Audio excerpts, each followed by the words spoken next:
Hello, this is Sean V. Bradley. I'm here at Bennett Chevrolet. We're going to quickly go over the difference in the dealer synergy system of a follow-up process and an engagement process.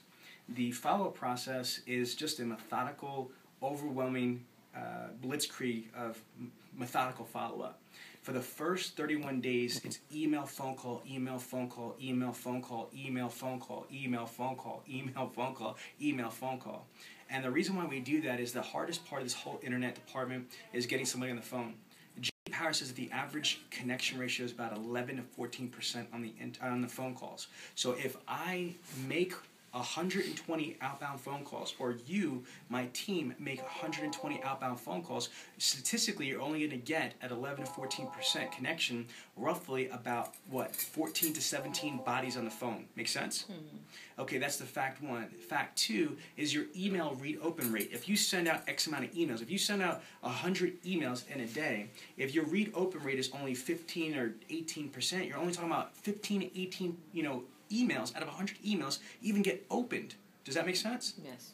So, here's the thing, and also as per current market research from NADA, J.D. Power, and Dealer Synergy, the average internet prospect is searching 5 to 8 other dealerships. So if you decide to give them an internet break, after 3 days or 4 days or 5 days or 2 weeks of follow-up, somebody not as good as you guys, somebody not as hungry as you guys could turn on and get that prospect on the phone. Does that make sense? Yes. So what we want to be able to do is create an environment for the first 31 straight days, email, phone call, email, phone call, email, phone call. The way that the iMagic tool is going to be set up, is that we have a library of 31 email templates from Dealer Synergy. If you want to improve them, great. If we want to synergize, great. But you need 31 emails. Day 1, email 1, day 2, email 2, day 3, email 3, all the way through day 1 through 31. Does that make sense? Yes. So in our system at Dealer Synergy, you should not ever, ever, ever have to do an initial email. Follow me on this, okay? What happens is that allows you to spend the majority of your time phone call, phone call, phone call. So when I say the Dealer Synergy follow-up process is email, phone call, I mean iMagic is doing email, email, email, email. Coordinator's doing phone call, phone call, phone call for a team effort of email, phone call, email, phone call. Does that make sense? Mm-hmm. Yes. Okay, what are we trying to do? Anybody watch the UFC or wrestling or Ultimate Fighting, any of that before? No. Okay, all right. Yes. Perfect. There's a phrase in jiu-jitsu or in mixed martial arts called, ready? Position before submission. What that means is if you're a mixed martial art fighter, you're not going to just try to go for a chokehold or something like that right at first. You want to get the best possible position before you apply that choke, before you apply that finishing technique. Does that make sense? Mm-hmm. Same thing here. What I'm looking to do is this. I'm trying to get you the best possible position. What we're trying to do is get somebody on the phone. Here's why. There's a science of communication. Harvard Business School says that there is a numerical order for the science of communication. 55% of communication is visual perception and body language. 38% of communication is sound and inflection. Only 7% of communication is text of the words we use. Again, 55 visual, 38 sound and inflection, 7% text of the words we use. So based on business logic, communication numericals, right? The rules of engagement on the internet is email sells the phone call sells the appointment builds the relationship, product presentation, demo drive, and delivery. So our sole purpose in all of our email templates is to sell the phone call. You know why? Because I don't want to try to sell a $20,000, $30,000, $40,000 automobile through a 7% communication medium. Not if I don't have to. So our whole purpose of any email is not to ask questions in email, not to perpetuate a 7% communication medium. Our sole purpose in the email is to sell the phone call. Sell the phone call. And once you're on the phone, it's not to sell the car, it's not to sell the price, it's not to sell the availability. It is to sell the appointment. Why? I'm going to give you 2 numbers that are going to blow you away. Number 1 is that only 20% of people are solely price motivated. Fact. I will stake my reputation on this. I've done this for 14 straight years, internet sales and BDC. Now, 90 or 100% of people might be asking you for what the best price is or the lowest price, but at the end of the day, I am assuring you that only 20% of people are solely price motivated. So if you're trying to negotiate price and all that other crazy stuff, guess what?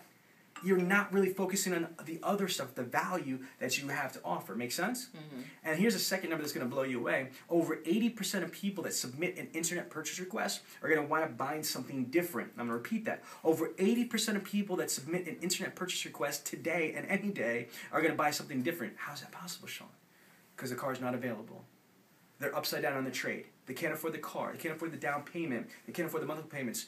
Their credit is banged up. Or, I want the blue one. I want the blue one. I want the blue one. Trade, half a hold back. Do a dealer swap. I want the blue one. They come in. I like the pretty white one on the showroom floor. People are people. Make sense? Mm-hmm. So now, why am I going to stress availability or pricing when I know that only, it's such the minority aspect of things? That's why we want to get them into the dealership. Now, Andrew, you're a 20-plus car guy, correct? Yeah. Okay, so that's pretty damn significant. I mean, your job, and just so we're on the same page, is to basically engage a prospect for once they show up to the dealership. He needs to build the relationship, land him on a car, product presentation, demo drive, and spot him an automobile. Don't try to sell the car. He's got experience. Get the bodies into the dealership, and not like the old school, shady, get her done, come on down. What you need to do, based on science, mathematics, and logic, you have a higher success rate. You guys are all familiar, because we're close to Atlantic City, about averages and odds, right or wrong? Mm-hmm. Yes? Yes. Yes. Okay, play the odds. Here's the fact, is that there are three specific, very, very specific ways that people interpret information and comprehend information. You got visual thinkers, you got kinesthetic thinkers, and you got auditory thinkers. If you're on the phone, if you're lucky, you might be able to appeal to auditory thinkers, right or wrong. Makes sense, doesn't it? Mm-hmm. How are you going to appeal to a kinesthetic thinker or a visual thinker over the phone through a 38% shot of sound and inflection? You can't. That's another reason mathematically you want to get them into the dealership so they have full sensory experience to be closed, right? Right. So now, to go back. The rules of engagement are simple. I need you all to pound the phones for a methodical follow-up process of email, phone call, email, phone call, email, phone call. Does that make sense? Yes. Mm-hmm. Okay, now the reason why you want to do that is, the majority of what your efforts are, and Andrew, the majority of their efforts are not going to result in anything, no matter how good they are. If I did this job, I know that I'm only going to, engage 11 to 14% of the people. So if you do not have this blitzkrieg of methodical follow-up, you're going to have stuff slip through the cracks. Does everybody agree with that? Yes. Okay, so now the blanketed overall process of dealer synergies, email, phone call, and all we're looking to do is instigate a communication. We're looking to get them on the phone, leave a voice message, have them call us back, or have them, email us back. But what we're trying to do is escalate our methodical follow-up to some type of prospect communication. Do you guys follow me on that? Yes. So now, if we make an outbound phone call, we get them on the phone, it's no longer in the follow-up process. If we leave them a voicemail message and they call us back, guess what? It's no longer in the follow-up process. If we send them an email template or the computer sends them an email template and they respond back, it's no longer in the follow-up process. It is now in the engagement process. And the engagement process is simple. It is on a case-by-case basis. Here's the process. If you engage your prospect, you're either going to make the appointment or you're not going to make the appointment. So if you make the appointment, you schedule it, and you wait for them to show up, and then your sales ninja is going to close them and move on to the next one, correct? Mm-hmm. So let's talk about the reality. If you don't spot them on an appointment, then it's either you need to fully qualify and set up for a TO so Andrew or somebody else could go in and see what's going on and try to close that appointment. Or a lot of them, they're not ready to come in right this second, but you don't need a TO. It could be, I need to think about it. I'm going away to Atlantic City for the weekend. I'm sick. I got a cold and my son's graduation. There's a million different things that they're not ready right now, but you don't need to get a TO, right or wrong. Right. So and then all you got to do is handle it on a case-by-case basis. Depending what the prospect is saying, depending why they're saying it, is going to determine your next action. So now, when I come in here, let's close on this. Time check? 10. Okay, good.